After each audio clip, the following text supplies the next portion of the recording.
ഈ കഥ നിങ്ങൾക്ക് ഇഷ്ടപ്പെട്ടാൽ ഞങ്ങളുടെ 2 ചാനലും ലൈക്ക് ചെയ്യുക, ഷെയർ ചെയ്യുക, സബ്സ്ക്രൈബ് ചെയ്യുക, കമൻറ്റ് ചെയ്യുക. സരിക FM, ആസ്വദിക്കാം ഇനിയോരോ നിമിഷവും. Thank you.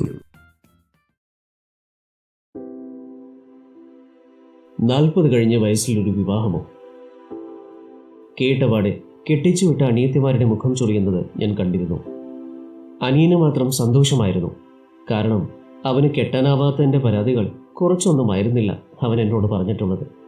ആ പരാതികൾക്ക് ഇതോടെ അന്ത്യമാകുകയാണ്. ഖദർ മണ്ഡപത്തിലേക്ക് കയറുമ്പോൾ നരവീണ എന്നെ കണ്ട പലരുടെയും ഉള്ളിലെ ഒരു ചോദ്യം, ഇത്രകാലം ഞാൻ എന്താ കെട്ടാൻ വൈകിയതെന്നായിരുന്നു. വീട്ടിലെല്ലാവർക്കും അറിയുന്ന കാര്യമാണത്. വാത്സല്യം സിനിമ പോലെ തന്നെയാണ് എന്ന് പറയാം.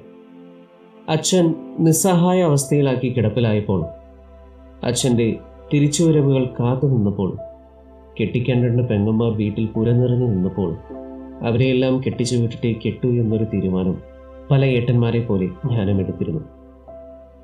അവരെ കെട്ടിച്ചു വിട്ടിട്ടും എൻ്റെ തീരുമാനം മാറ്റാനായില്ല. കെട്ടിച്ചു കൊടുത്ത അളിയന്മാരാണെ തീരെ ക്ഷമയില്ലാത്തവരായിരുന്നു.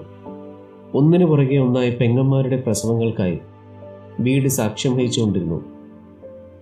അങ്ങനെ കാലങ്ങൾ പിന്നെയും കടന്നുപോയി. അതിനിടയ്ക്കാണ് ചോർന്നു പോയ വീടൊന്ന് പുതുക്കി പണിതത്. ഇപ്പോൾ ഏതാണ്ടെല്ലാം കഴിഞ്ഞപ്പോഴാണ് അമ്മ എൻ്റെ തല നരച്ച കഥ പറയാൻ തുടങ്ങിയത്. അമ്മയ്ക്ക് എൻ്റെ കല്യാണം കഴിഞ്ഞു കാണണമെന്ന മോഹം തോന്നിയത് എനിക്കും തോന്നി. ഇനിയൊരു തുണയൊക്കെ ആവാമെന്ന്. അച്ഛൻ്റെ സ്ഥാനത്ത് നിന്ന് എല്ലാം ചെയ്യുന്ന അമ്മാവൻ കണ്ടെത്തിയത് ഒരു 2ാം കെട്ടുകാരിയെയും. ഈ പ്രായത്തിൽ ഇതൊക്കെ കിട്ടൂ എന്ന അമ്മാവൻ്റെ വാക്കുകളും പെണ്ണിനെക്കുറിച്ചുള്ള വർണ്ണനകളും കേട്ടറിഞ്ഞപ്പോൾ എതിരഭിപ്രായമൊന്നും എനിക്കുണ്ടായിരുന്നില്ല. കെട്ടാൻ തന്നെ തീരുമാനിച്ചു. അല്ലേലും ഈ പ്രായത്തിൽ കെട്ടാൻ പോകുന്ന പെണ്ണിനെക്കുറിച്ച് ഇനി എന്ത് സങ്കല്പങ്ങൾ. എല്ലാം ഊട്ടവീഴ്ത്തി കാലം കടന്നുപോയില്ലേ. നരവീണ ജീവിതത്തിൻ്റെ ഇടനാഴിയിലേക്ക് അവളെ ഞാൻ താലി കെട്ടി കൊണ്ടുവന്ന് വലത് കാലെടുത്ത് വന്നവളോടുമൊത്ത് വർഷം 2 കടന്നുപോയി. അനിയന് ഒരുവളുമായി ജീവിതം പങ്കിട്ടു തുടങ്ങി. നല്ലൊരു ബന്ധം തന്നെ കിട്ടിയതിൽ സന്തോഷമേറെയായിരുന്നു എനിക്കും. ഞാൻ കെട്ടിക്കൊണ്ടുവന്നവളിലെ പ്രതീക്ഷകളിലേക്ക് ജീവിതം കുറച്ച് തിരിച്ചുവിട്ടപ്പോഴാണ് ഏട്ടനായ ഞാൻ വീട്ടിൽ കർക്കശക്കാരനായും അധികാരം പിടിച്ചു വയ്ക്കുന്നവനുമായും സ്വന്തം കാര്യം നോക്കുന്നവനുമായുമൊക്കെയായി മാറിയത്. അമ്മയുടെ മൗനങ്ങൾ കൂടിയായപ്പോൾ എൻ്റെ ചുവടുകൾ പതറിയിരുന്നു. പല ചടങ്ങുകളിലും കർക്കശക്കാരനായ ഏട്ടൻ്റെ സാന്നിധ്യം പലരും ആഗ്രഹിക്കാതെയായി. പെങ്ങന്മാരുടെയും അനിയൻ്റെയും ഏട്ടാ എന്ന വിളികൾക്കെല്ലാം അവർക്ക് ഓരോ ആവശ്യങ്ങളുണ്ടായിരുന്നു. ഇപ്പോഴവർക്ക് ആവശ്യങ്ങളില്ല, ഹേട്ട എന്ന വിളികളുമില്ല. അങ്ങനെയാണ് വീടും പറമ്പുമെല്ലാം മണന്ന് ഭാഗം വയ്ക്കാൻ ഞാൻ അമ്മയോട് പറഞ്ഞത്.